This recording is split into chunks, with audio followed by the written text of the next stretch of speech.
turn her over to you. Alrighty then. Everybody, so can everybody hear me okay? Okay. So the funny thing is I'm kind of more of a succulent person, and so I actually really love epiphyllums. But there's a huge overlap. If there were a Venn diagram of the Los Angeles Cactus and Succulent Society and the San Fernando Valley Bromeliad Society, there's a huge overlap. And I spoke at one, and they wanted me to speak for the Bromeliads, and I'm kind of like, well, okay, I can look up Bromeliad info and do a Bromeliad talk. So I did the talk, and then they liked it so much that they wanted me back again, and I had felt like I had kind of blown my entire wad of Bromeliad knowledge on that one presentation. And so they were like, well, what if you just drill down into one topic? And I was like, pollination? And they were like, great. So then I researched pollination and discovered that Bromeliad pollination is not that interesting. I mean, it's not that it's not interesting, but it's not weird. It's not like stapelias, or orchids where they have pollinia that they stick on insects and deception and all that. It's actually pretty run-of-the-mill. But I did find myself in a rabbit hole that led me to this, and you'll forgive me for, now you've all got this song going on in your head, but forgive me for this, but I discovered that Bromeliads, some of them have a very unique function in wild habitat, which I will get into. But first, a little Bromeliad overview. So Bromeliaceae comprises about 75 genera in 3 subfamilies, and they are all fun to say: Bromelioideae, Pitcairneoideae, and Tillandsioideae. And there are more than 3,500 species, and they are all native to the Americas, with the exception of Pitcairnea feliciana, which is endemic to central Guinea in West Africa. And this is kind of like Rhipsalis baxifera, which is also the outlier. It's the only cactus that is in Africa. And I'm suspicious. I have this, I'm sure that there's like a historical novel in this, like some traveler who traveled in South America, picked up all these plants, and then got lost or shipwrecked and started growing them because he was a plant nerd, and then they escaped. And because it just seems really weird to me that there are these 2 species that are, outliers over here, but we may never know. But what's interesting is the Pitcairnea, you can see it's actually very aloe-like, and so in this habitat, birds that would normally be attracted to aloes will also nectar and feed on this plant, in the same way that when you bring aloes here, because all aloes come from the Old World, and hummingbirds are endemic to the New World. Hummingbirds are found only in the Americas. But when you bring aloes to the Americas, the hummingbirds readily feed on them and recognize it as a food source, whereas in Africa it would be sunbirds. And likewise, if you were to bring a bunch of bromeliads with orange flowers to Africa, I'm willing to bet the sunbirds would be happy to nectar on them. So there are terrestrial bromeliads and there are epiphytic bromeliads. These are examples, there are more genera than this, but these are some examples of terrestrial bromeliads, and all of these are at the Huntington. The puyas, I think, are the Cadillac of bromeliads. They're huge. The flowers are incredible colors. This is alpestris, Puya alpestris, and it's got those unbelievable the teal blue flowers that you see. And then we actually have a lot of puyas, and this is, you can see how big they are, because this is a huge stand of opuntia. And when they're all blooming like that en masse, it's really quite a show. What month is that? I want to say like When they're blooming. late spring, early summer, like maybe May, April through June or something. We usually have an in bloom thing in our newsletter, and because people really want to see these, so we usually put out an alert. These are Dickias. This is actually a hybrid. But you can see how beautiful, colorful these plants are, right? Like there's this teal blue, and you've got this bright orange. This is a species of Cryptanthus. And a lot of these have these burgundy kind of pink leaves, and this is Hectia. Even when they're not in bloom, they're pretty spectacular. And then, of course, the most famous bromeliad of all, pineapple, which many people are, I also do a pineapple talk, and people are always shocked that it's from Brazil. It was taken around the world by the Spanish. Really distributed the pineapple everywhere because they were looking to develop plantations in tropical regions where they could grow these. I don't think this is an edible one, but this was out in the desert garden a few weeks ago. And then this is the rightly named Queen of the Andes. So this is the largest of all the bromeliads, Puya raimondia. And this grows at really high altitudes. I'm sure that we would love to grow it at the Huntington, but I think sometimes, you know, plants that come from really high elevations are really not happy here in the valley. So, but anyway, this is, Christy Brenner is a member of the Saddleback Valley Bromeliad Society, and she gave me a whole bunch of photos to add to this presentation because she's traveled extensively and seen bromeliads in habitat. And there are the epiphytic bromeliads, and I tend to favor these because they're less stabby. The terrestrials are really beautiful, but I have to say they are among the most painful plants I have ever worked around. In some ways worse than agaves in many ways, because a lot of agaves have the bad terminal spine and they have some, you know, edging, but like some of those hecteas are just, yeah, they're really difficult to work around. But these are, this is a tillandsia. Tillandsias are wonderful. Most of them are pretty painless, and most are fairly easy to grow. And then this is Neoregelia. I always call this the shopping mall bromeliad because I remember at Westside Pavilion they have like this enormous planter thing in the middle, and it was just packed with Neoregelia. Because a lot of these they are epiphytic, but you'll see these are potted up. You can grow them in soil. If it's very, very loose and well-draining soil, you know, you can pot them, which is somewhat easier than trying to mount them on a tree because most of them are kind of big, except for tillandsias. And then this is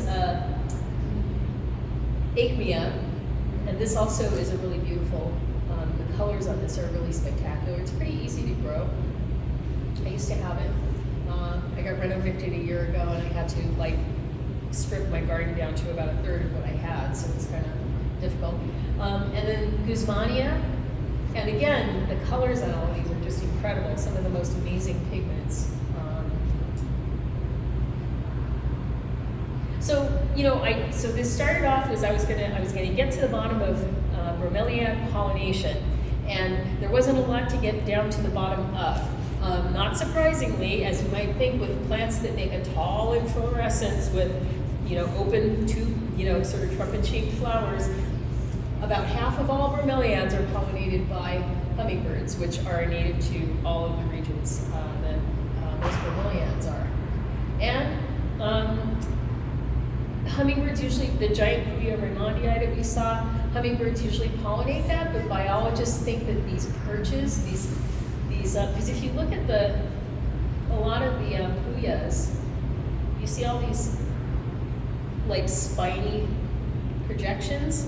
I kind of was wondering about that because I was like, what purpose does that serve? And apparently, some biologists are of the thought that it may be a convenience for perching birds. So these birds may not be necessarily feeding on nectar or pollinating, but they might be eating any fruit that forms, and then they are distributing seeds. And plants are all about attracting pollinators and attracting seed dispersal. It's the two bookends of reproduction. Not surprisingly, bats are also important pollinators. These are wildlife cams of bats pollinating tillandsias at night. Not very surprising. A lot of tillandsias have these flowers that kind of drape down like this.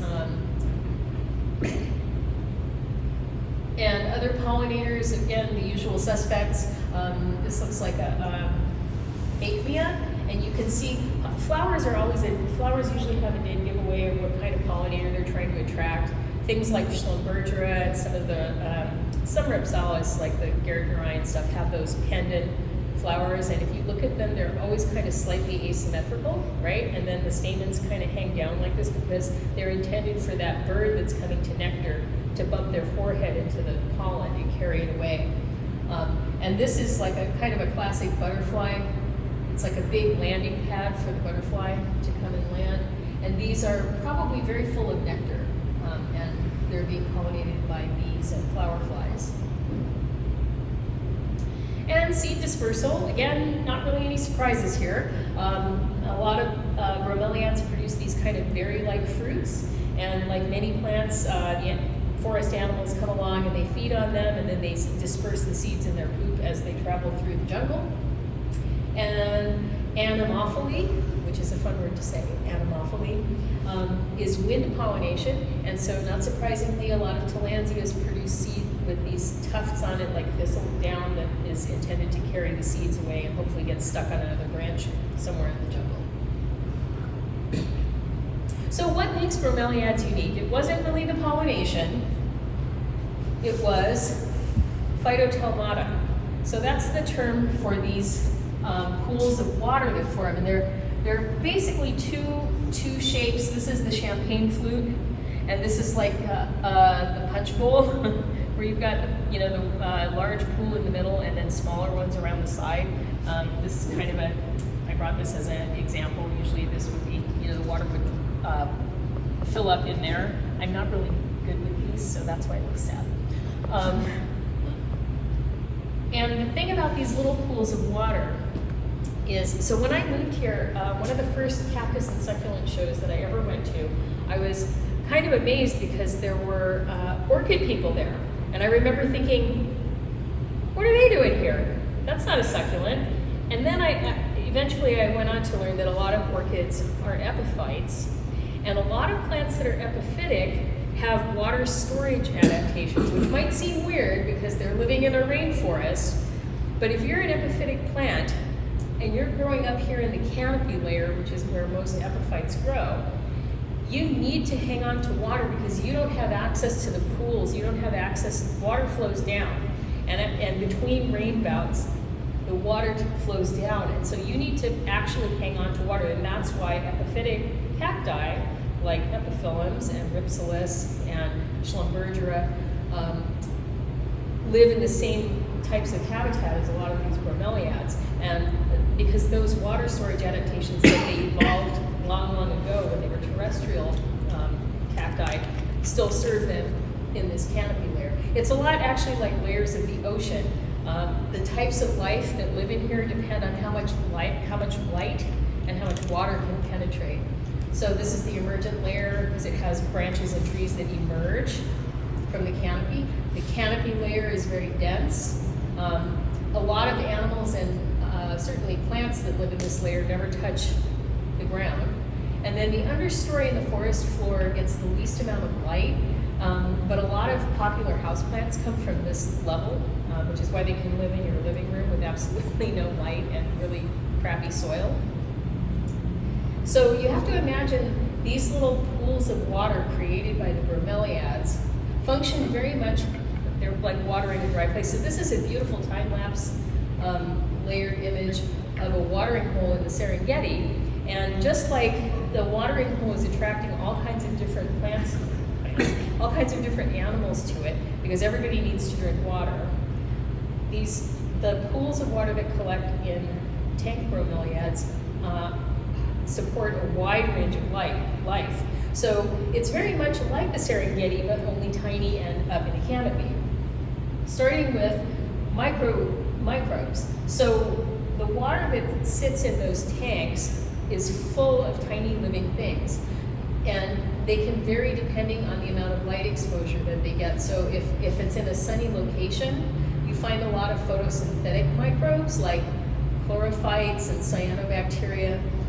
If it's in more of a shaded region, it's more fungi and bacteria, filterers, but all these tiny creatures which are actually a very important food source for things that eat them, like crab larvae. So this is the Jamaican bromeliad crab, and this crab spends its entire life living in bromeliads in montane forests of Jamaica. So crab larvae eat those microbes, eat a lot of those tiny organisms that are growing in the water, and as adults, the crabs eat they're basically scavengers, so they eat other people's leftovers or maybe decaying vegetation and things. And relatives of the spider, other invertebrates that live in bromeliads, are tiger bromeliad spiders. And you wouldn't believe how many animals, all of their common names are bromeliad spider, bromeliad lizard, bromeliad crab. These are spiders that basically, just like predators will hover around a watering hole because they know that herbivores are going to have to come in and water at some point and they are likely to be able to get a meal. These spiders basically hunt and they'll occupy like the whole plant. And then this is a female and she's carrying an egg sac. And so the plant not only serves as a magnet for potential prey for this spider, but it's also a place for her to hide. So if she feels threatened, like some larger animal, like a bird is going to come along and she feels threatened, what she'll do is she'll dive under the water with her egg sac, kind of like, and to hide out until the threat passes. Other predators that hang around bromeliads looking for a meal, this beautiful dragonfly on a pitcairnia.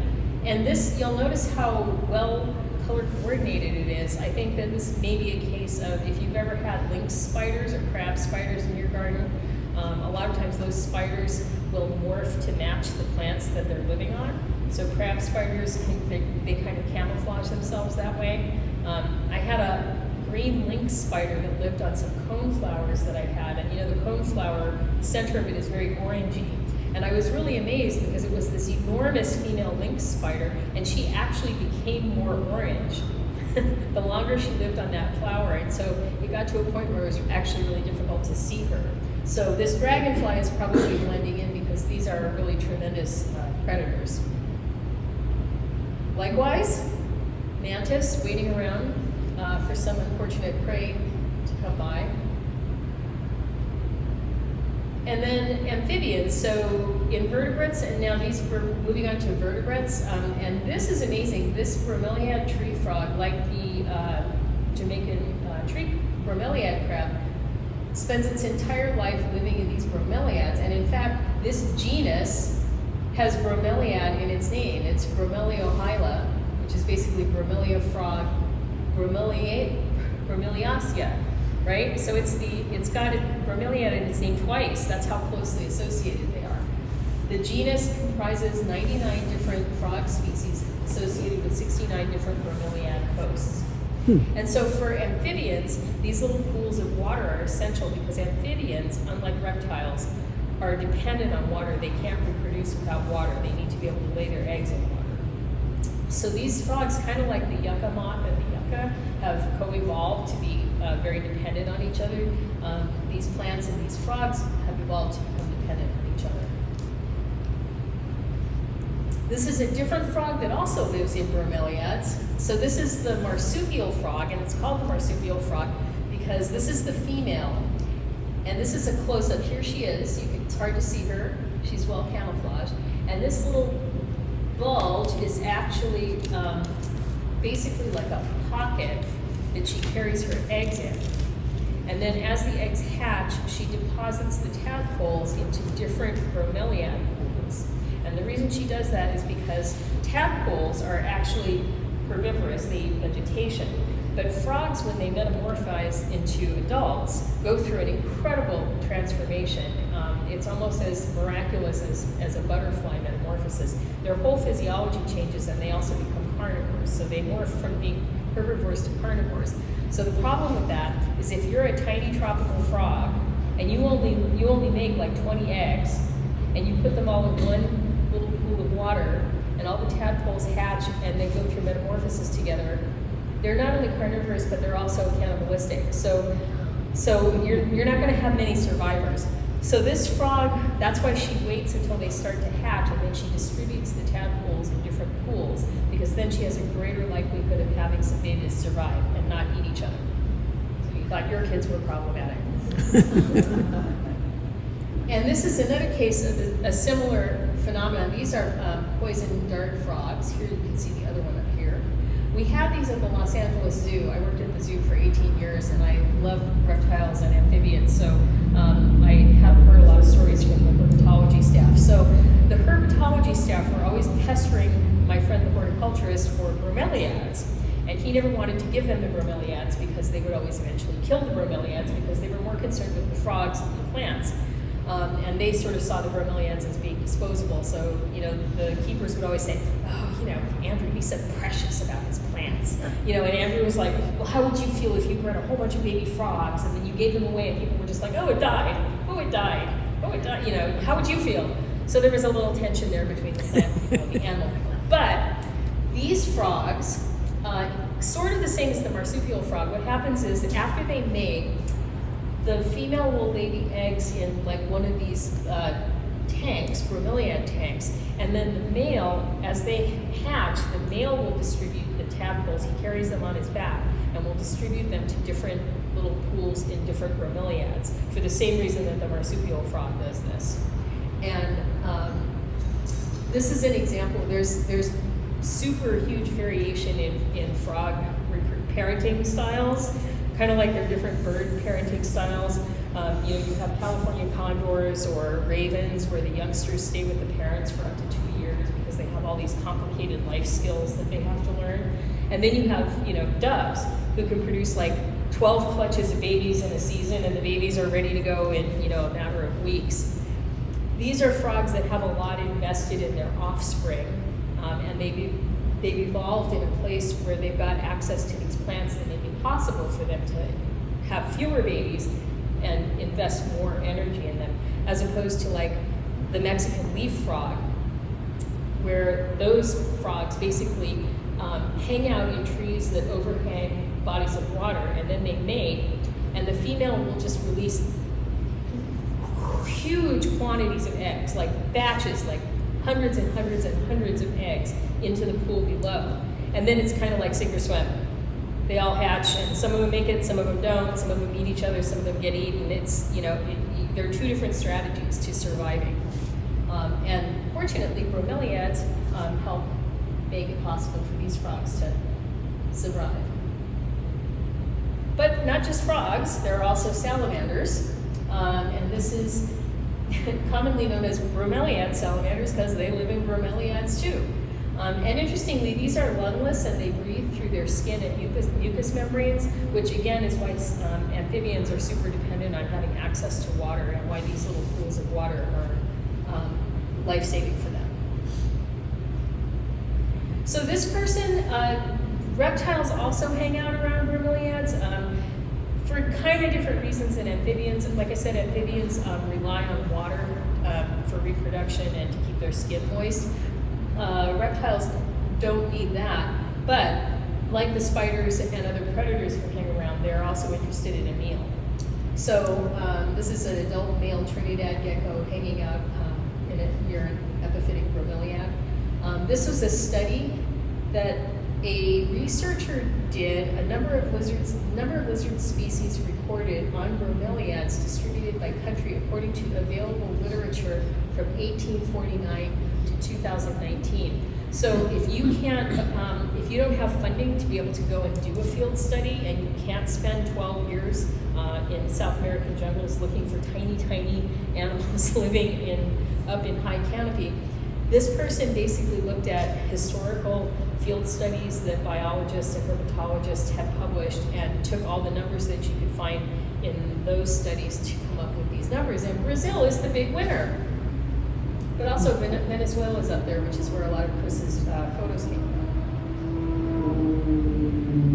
from. This is a gold dust day gecko, which is actually native to Madagascar. So poor Hawaii, always being invaded by non-native things. It's a non-native gecko on a non-native plant in a nursery in Hawaii. But this is a gecko that's probably hanging out, although I'm not sure. I think these are nectar feeders, so maybe he's looking for food somewhere else. And then, of course, sometimes the little tanks of water are really just water. So this is a lizard, this is an anole who's getting a drink, diving for a drink in a bromeliad. And these are all different bird species. This is from a research paper that I found in ResearchGate. These are 6 different bird species, and all of them were using bromeliad tanks as sources of water up in the canopy, which you can imagine is a much safer place for them to be looking for water than having to come down to the ground and look for a pool of water. And then this is, I couldn't believe there's a Bromeliad boa. So these are little tiny snakes, because this inflorescence is probably, you know, the size of like a fir cone or something. So these are pretty small snakes. But like the lizards, they're probably hanging out there waiting for an opportunity to catch a meal. Ants in these plants. So I'm fascinated by myrmecophytes, which are plants that have relationships with ants. So for instance, there are a lot of plants that have nectar glands outside of their flowers that have nothing to do with pollination at all. I was at Lotus Land and I spotted a pharaoh cactus, and it had little tiny bumps that looked like little miniature Smarties, or like they looked like little Advil tablets that were, and I looked really closely, and those were actually nectar glands, and sure enough, there were ants coming up and grooming them for nectar. And the reason the plant does it is because ants are really vicious defenders of their nests and their food sources. And so if a herbivore comes along and decides to start nibbling on this plant, and it nibbles just a little bit too much, the ants will come out and attack it. It's much more dramatic with acacia. There are several acacias that do this also. They have extra floral nectaries, and when giraffes or gazelles come along and start, what's interesting is that the plant actually produces a stress hormone. So it's in communication with the ants. Like the plant produces a stress hormone, and the ants respond to that by attacking the herbivore.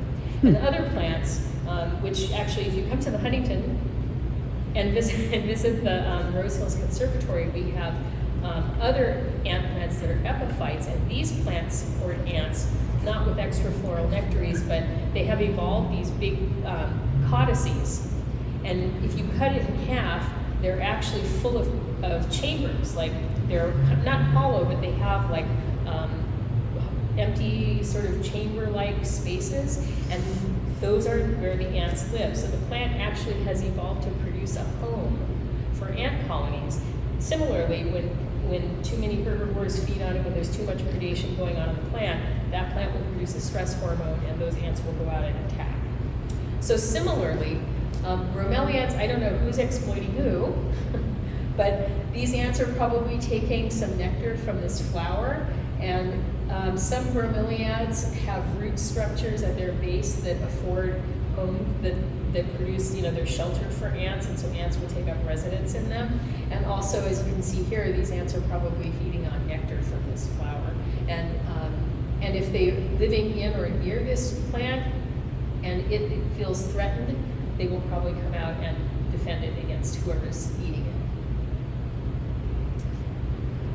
Also, there were several studies about, earlier on, the microbes that are all living in the little pools of water, and all the other things actually that live in those little pools of water. Somebody was interested to know whether or not the plant is benefiting from those creatures living in it. So, commensalism is where two organisms have a relationship and one of them benefits but the other one doesn't. It doesn't harm them, so it's not like parasites, but it's just one is living kind of off the other. And people, scientists were interested to know if the plants were actually deriving any benefit. And what they found was, through an experiment that is a little fuzzy in my head, but I think that it involved growing two sets of bromeliads in greenhouse conditions, and one set had clean water. So, if you were growing your bromeliad inside and you were watering it with tap water, it probably doesn't have a whole lot of living things inside of it, right? And a lot of times in cultivation, we take over those plants' needs, right? So the bromeliads don't eat it because maybe we'll feed them. We'll give them fertilizer instead of them having to depend on the poop of the things living inside them. But what they discovered was the plants that had living microbes and other things living inside them were more robust than those without, probably because they were getting nutrients from either the feces or the shed skin cells or whatever were decaying inside the water. Which you might think, if there are things living in the water that are living in the pools of water that you're preserving, then why not just be carnivorous? Why just skip that middle section of I'm hosting a frog and it's pooping in the water and I'm deriving those nutrients? Why not just digest the frog? And it's true, I was flabbergasted to find that there are actually several carnivorous bromeliads. And if you look at these, you you can see how very much like pincher plants they are. And basically it works the same way, and they've proven that they are actually carnivorous because they produce digestive enzymes that non-carnivorous bromeliads don't have. And the funny thing is when I did this talk for the San Fernando Bromeliad Society, I said, oh my gosh, I had no idea. I would love to see one of these. And somebody in the audience said, I have one. I live 2 miles from here. You want me to get it? And I was like, yeah. So he actually showed up with one of these, and it's a very beautiful plant. I'm sure these are probably a little haggard looking because they're in habitat.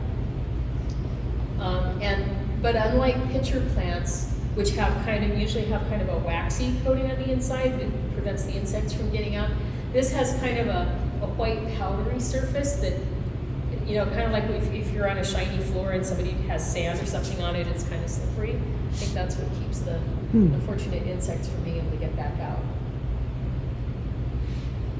So, and what's interesting is all the papers, all the research that I found for this, all of these studies of the biota that live inside bromeliads, almost all of these studies were after 2000. So like interest in and studying the creatures and organisms that live inside these bromeliads is relatively new.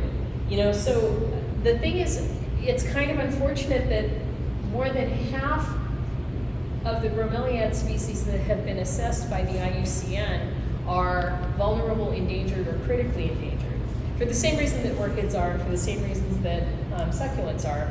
Habitat loss, habitat degradation, and also illegal collection for the trade, for the collecting trade. And it's kind of alarming because the few hundred species of animals and plants known to depend on bromeliads as a place to live or for food are likely a small fraction of those that exist because the Bromeliad Biota are yet poorly studied. So, hopefully this will be an exciting new field, and there will be, young people coming up who will be interested in pursuing this. And actually, when I spoke for the Saddleback Valley Bromeliad Society, they actually had a young kid who was like a student and who was going to come and talk about this later, his conservation work. So hopefully it's a really fascinating topic and one that deserves much more study. And then these are actually some of my Tillandsias, which are really the only bromeliads that I'm good at growing. This is actually at the Huntington, but these two are mine. And if you're interested and want any of the sources, I made a really overly long and meticulous list of all the various papers and articles and photo sources that I used. So thank you, and thank you, Christy Brenner, for letting me use so many excellent photos. So, any questions? Most of the bromeliads I have, after the flowers, and then it's almost like a death bloom, right? Yeah. And then it'll pop on the outside. Yes. That's how I can rock, that's how I know. They're like agaves in that sense. Yeah, so I just take out the baby stuff. The mother plant, you don't want to kill it too fast and wait for it. But hopefully it offsets enough. I mean, I've had Tillandsias just tank on me after they did. This one, so this one, that's right when I got it, and it was a single stem, and it produced this is Tillandsia edithae, and it makes fantastic, very unusual to find a red one. I know, I've never seen a red one. So this one bloomed, and then the next year it produced a bud off this way. So hopefully, the thing is, if it's getting enough light and enough nutrients, it's going to produce the side stems. And of course, this one is, that stem died. Yeah. But that's kind of how they work.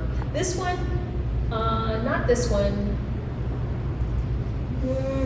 There's one. It's Tillandsia. I want to say Tillandsia bilbergia, and its nickname is Sir Pupsalot. Oh, I have that one. Yeah. Pink one, right? Yeah. Yeah, I can't get rid of it. Yeah, exactly. So I was going to say, if you get depressed and you really want to ensure bloom, get yourself a Sir Pupsalot, because when I moved, when you live in one place for a long time and you disassemble your garden, I had no idea how massive some of these things had become because they were tucked in somewhere, and all I was seeing was the new growth and the new flowers, and then I had to move them all. I was like, oh my God. So I was giving Tillandsia Gilbertia to everyone I know. Gilbertian, I think, mutants or something like that? Yeah. Yeah, that's the one. Well, Gilbertia nutans is actually the Queen's Tears. Oh, yeah. Yeah, that's Queen's Tears, but Tillandsia Gilbertia, it's Oh, probably named after Tillandsia Tillandsia Gilbertia. Gilbertia, yeah. Oh, Yeah. I Yes? was gonna say, you mentioned the thing about there was one bromeliad in Africa, and then also the ripsalis on the other side, basically. Well, I talked to John Traeger, but he knows I'm long-winded, so we didn't talk long. And I said something about, well, I think that's kind of odd, you know, it go when the continents split. Yeah. But I have a suspicion that. Bless you, Josh. Thank you. He said, well, it has its own DNA, it's not like the other ones. Oh. However, when you looked at that map that you showed first, okay, so Portugal is up here. Yeah. They're the ones that went to Brazil. But they also were the first to go around Africa into the Indian Ocean. And Bombay was actually a Portuguese conquest, I think they called it. Right. It's from Bombay or like Good Bay. Right. And the English called it Bombay, but it's Mumbai to the Indians. But the thing is, there was a colony called Goa, and it's over in that area. And then there's other Portuguese things around there. All I'm saying is, who's to say that before people got in there and said, what's this, and look at that very possibly the Portuguese had gotten it on a ship. Yeah, well. And gone around the Horn of Africa, and somehow it spread. Exactly, because the Pitcairnia, this outlier, this was described to science in 1771. Yeah, And that was that had already been like 200 years of people sailing around and moving things from place to place at that point, because the Spanish started exploring here like around in the 1492. Well, but I mean, by the mid 16th century, the Spanish were coming here regularly. There's more and more evidence that actually Columbus had maps from Portugal. Oh, They really? knew about things out there. Fishermen don't want you to know where they find good fish. Well, there may be, so the other thing is there may be, the DNA may be different, but the thing that's puzzling is there is no archaeologically speaking, this doesn't have like a long record, and so who knows if it's because it just doesn't preserve well, or, yes? I just have a question. So, kind of regards to like the animals, like the frogs and some of the rare nature that needs to survive on these species. I was wondering if the Huntington is funding any kind of local efforts to preserve endangered plants in their country of origin. Bromeliads or any plants? Well, if you know of Bromeliads, but in general, because I know Well, that they have deep pockets. Yes. So the thing is, we don't support a lot of individual conservation programs. Station programs. Well, like not specific things, like at the zoo, we would support something like the Turtle Survival Alliance, or something very specific. But we do support with research. For example, Naples Botanic Garden has, I want to say, Persea palustris. So it's one of the relatives of avocado. It's a wild relative of avocado, and it's endangered. It's very rare, and they had one, a site native one, and so they wanted to, of course, propagate it to have backup. So we have tissue culture, and so they sent us material, tissue from that plant, so that we can tissue culture and produce some clones for them to have in the event that something happens to the one plant that they have. So Huntington does propagation Yes, of so- extremely rare seeds and things like. Yes, we have a cryopreservation lab, and we also have a tissue culture lab, micropropagation. So it's hard for us to directly support in situ programs, but we support a lot of other botanical gardens, kind of like meta collections, right? Try Like, to reintroduce it back if they can. If Yes. It becomes extinct in a while. yes, like a gentleman from California Botanic Garden came to spend a summer learning micropropagation from milkweed, because they produce milkweed for habitat restoration.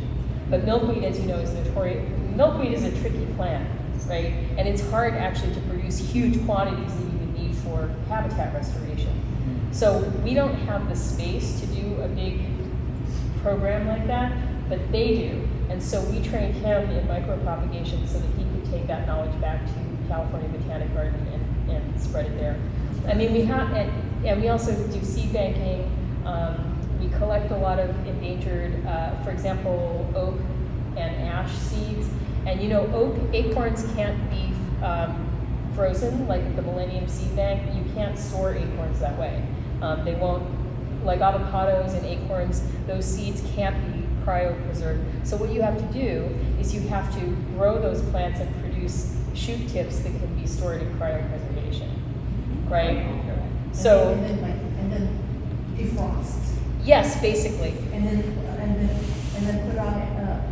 put it on another, and then graft it on there. No, well, you call it initiation. So you freeze them, and you can freeze shoot tips. You can freeze embryos. You know, the seeds won't survive the process, but you can cryopreserve the embryos and shoot tips and other tissues from a plant. And then what you would do is, if you, for example, have oak embryos, you can store them at extremely low temperatures and then reinitiate them, and then they proceed to grow. You just can't store the acorn by itself. Oh, you have to like change it out. And there are a lot of plants like that where you can't seed bank them. So and so again, we don't have the space to be the Millennium Seed Bank, but when Raquel Folgado is the cryobiologist, and so what we do is we publish the protocols, because every single plant has there's a different recipe for every plant that you want to cryopreserve or tissue culture, right? So she publishes the protocols for those, so anybody anywhere in the world who wants to start a program where they're banking rare oak embryos or avocado or Persea, palustris, they'll be able to do it because we provided them with the instructions for it. So yeah, we do support a lot of conservation work. Thank you for going into that. Yeah. Many people don't know we have that because it's not something that you see when you come to visit. You see the gardens, but you don't see the labs. Yeah. So. I heard that like illegally poached plants that are seized by the U.S. Customs. Yes. Are given to the Huntington. So the United States Fish and Wildlife Service. So CITES, which is the Convention on the International Trade in Endangered Species, they're the ones who determine whether something is endangered or vulnerable. You know, they make those assessments. And when CITES listed plants are confiscated at any ports, so that's an international treaty, but the United States Fish and Wildlife Service implements it in the United States. So when they intercept plants that have been poached from the wild, and unfortunately, a lot of times it's also things like one time, the LA Zoo is also a plant rescue center, and one time my friend received like 400 Euphorbia millii hybrids that were bred by a Thai nursery, and they had filled out their paperwork incorrectly. So there was nothing, they weren't rare, they were hybrids, there were way too many of them, but they filled out the paperwork wrong, and Fish and Wildlife doesn't know what to do. I mean, Fish and Wildlife at the zoo, we used to get calls all the time for herpetology to go and identify lizards that were being, reptiles that were being illegally smuggled, because you can't expect Fish and Wildlife to know everything, right? So they confiscate things if the paperwork is wrong, but also if they think it's suspicious. And yes, we are a plant rescue center. The Los Angeles Zoo is a plant rescue center. I believe the Arboretum may also be a plant rescue center. Universities, you have to be a public garden. You have to be open to the public. You have to have the expertise and the resources to be able to take care of sometimes very rare plants with unusual needs. And we are not allowed to sell them. Once you've been given these plants for safekeeping, they're sort of part of your collection.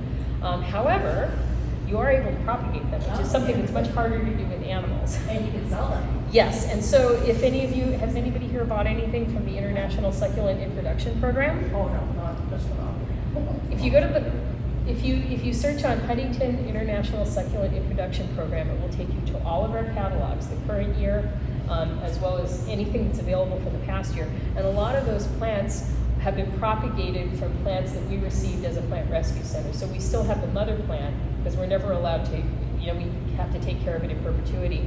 But if they're easy to propagate, or we can figure out how to propagate them, happily we can make those plants available to lots of people for very reasonable prices. And that's one way that we and other botanical gardens work to undercut the trade and the illegal trade in plants, is if you can give people reasonably priced plants. I mean, there are always people who are going to want, you can tissue culture adeniums and produce, huge quantities of them, but there's always going to be that small group of people who don't want a nursery-grown plant, because nursery-grown plants don't look like wild plants. Like if you've ever seen pictures of adeniums growing in Socotra on cliff faces, they look dramatically different from what you buy at a plant sale here. But most people are happy to buy something that's been ethically produced and not taken out of the wild. So yeah, so we're working on it. There's lots and lots of people don't realize plant conservation and plant extinction is really a lot. I mean, and the illegal trade in plants is worth about 5 times more than animal products. Although that's largely because of tropical hardwood. Dalbergia, mahogany, those trees are worth a small fortune. And when land is cleared for mining purposes or things like that, it opens up, they'll clear cut those trees, clear the jungle, right? And then it opens up that whole forest to potential logging. So, sorry. I don't want to end on a down note. So I'll end on a happy note, which I don't have a picture of, but I went to the cryopreservation lab once, and Raquel showed me these little petri dishes. So there were like 5 or 6 of them, and they were only this big. And I looked really close, and there were little tiny specks on them. And you know what they were? They were like 25 Quercus brandigii, which is one of the rarest oaks in North America. It was like a forest on a plate, little tiny baby plantlets that have been, that were going to be cryopreserved. So, there are all these things that are happening, and it's kind of gloomy, but humans are smart, and we can figure out ways, to combat it. And so, yeah. Any other questions? When you're talking about the preservation and like the cryo seed banks and stuff like that, as we keep losing more and more land, and more land keeps getting stripped. Yes. What's the overall goal if we don't have a place to reintroduce what's being saved? There's the rub. Well, I mean, that's the problem that zoos face too. It's, in 2 more generations, there won't be any orangutans in the wild. I mean, the only place you'll be able to see a lot of like great apes is going to be at a zoo, because they won't have any habitat to live in. So, pardon? I know. Because we're seeing that effect even with our own society with epiphyllums. Back when I started doing 40 years ago, everybody had property, so you had hundreds. And now all our new members that show up, they tap out at like 20 plants, because the homes there's no backyards, there's no place to grow anything. So we're essentially losing all our growing space. So at some point, what's the use of saving? Because if you continue to constantly lose your growing space, you can never reintroduce them again anyways. Well, yeah, I hate to say it, but that is the problem. Is habitat loss is the number 1 threat, above and beyond anything, above even illegal poaching, habitat loss. And I don't know how to face that. All I know is, the trend within botanical gardens is to move toward more collaboration and to build meta collections.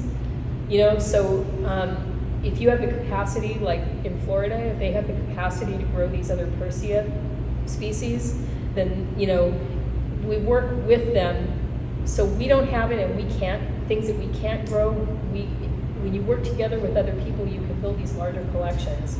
And I know it's not the same as restoration, because until we decide that we need to live a more sustainable as a species, we need to live more sustainably and not assume that everything is ours to do with what we will.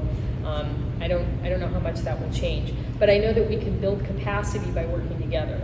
And that's definitely something that we're doing. So for example, the golden barrels, which are the big, that's our big iconic cactus. Our intrepid, one of our intrepid systematics laboratory assistants, her job is to take tissue samples from all 600 plus golden barrel cactus, because we're building a DNA database that we can look up those plants and see like how are they all related to each other, what is the genetic diversity within our 600 and some odd plants, right? But once we built that database, then Lotus Land, which also has a lot of golden barrels, can add the data, you know what I mean? We can build a really big database because the population that William Hertrick, who was the first director of the gardens, he brought golden barrels from Mexico in like 1912 to the Huntington, right? And he probably got those plants from Hidalgo because there was only one population known at that time. It's a very rare cactus, and there were all this one population, and they probably came from that region, and that population was largely decimated in 1996 because they built a dam and flooded the entire habitat. So some of those plants did survive in habitat, but a lot of them were wiped out, right? So our 600 plants, well, not all 600, because we also received a large collection like in 1940 from an Italian collector, and we don't know where he got his golden barrels, but a second population was discovered later on, like not very long ago in another part of Mexico. But you see the value of this, right? Like if we understand the genetics of our collection and where they came from, then we can communicate with other gardens and make sure that we preserve genetic diversity of those plants. And also, I think that the hope is by working together, we can be like, oh, you've got the right climate where your garden is. What if we send you some of our golden barrel seedlings, I mean, we've been doing that with the Titan Arum because if you only knew how many of those we have. I know it's a big hoopla whenever that thing blooms, because everybody loves the big stinky plant. Those of us who work there are like, oh my God, it's Titan Arum season again. It's like Christmas at Macy's, it's like, oh my God, it's time again. And we have like 100 of them. I mean, they're all in a behind the scenes thing, and you kind of watch them all to see who's going to make a flower, and sometimes you have a year where you've got 4 or 5 that you can put out there. But we have so many that we loaned one to the California Science Center so that they could put one on display for a while. And we sent corms to San Antonio Zoo because they have an excellent horticulture department and the facilities where they could grow that. So, if we have success propagating things, then we can share that with other places. And it's kind of like you don't want to put all the Van Goghs in one place, right? The more you spread it out and the more different gardens are growing these things, then the better the likelihood that they'll survive and be genetically diverse, so that at some point when we decide we're done extracting everything out of nature, we can actually put some things back into nature, right? I mean, that was the beauty of the milkweed program was we would love to be able to do something like that, but we don't have the capacity, we don't have the bandwidth to be able to participate in those programs. But if we can show Antonio Perez how to tissue culture all these milkweeds, then he can do that work, What are they doing with the milkweed? Monarch butterfly, right? Yeah, it's habitat restoration, and also because monarch butterfly populations have been plummeting so badly. That a lot of, pardon me. Oh, Was the Huntington part of the milkweed giveaway that they did for California this past year? No, I can't remember which garden that was. But again, like our issue that we have is we have a finite amount of space, Right. And so even the nursery area, if you've ever been to the plant sales, that nursery area, it's crazy because it's like there's plant sale time when we have to put all the sale plants out. And also, the vendors who come to sell their plants also. So we have to clear it all for plant sales, but then we also need the space for propagation. And you know how much space that takes. You need. Yes. So we have the same problem that everybody who collects plants. I run into that problem every single year. Yeah. So really, what it does is it just takes a lot of coordination, and understanding what other gardens are doing and how can we help with that, We had people from Desert Botanic Garden in Arizona come because they're having problems with saguaro. I mean, and so they came to meet with us to find out about our golden barrel DNA database. Because I don't know if find it really heartbreaking, but like those temperature spikes that they had in Arizona where it was like 119 degrees. So saguaros, giant saguaros are like trees. They don't die overnight. You know, it takes a long time for them to die, but they're starting to find that they're failing. Like, the thing that's crazy about succulents is they're great at dealing with like no water, right? There's succulents, my God, there's like succulents who actually like Copiapoa. There has been no recorded rainfall in the Atacama Desert since they've been measuring for it. The only water those plants get is like cloud condensation that comes in from the ocean, right? That's crazy. How crazy is that, right? But they're not so good at dealing with high temperatures. And so it was nice to be able to, we had Regina, who's the person who's sampling all the tissues on the golden barrels, come in, you know, because they had questions, you know, how much of the work do you do in your lab? How much do you send out for the sequencing and all that? So a lot of times people just need help understanding processes and things. And so it's amazing how helpful it is to just sit with people and tell them what you're doing in detail, you know?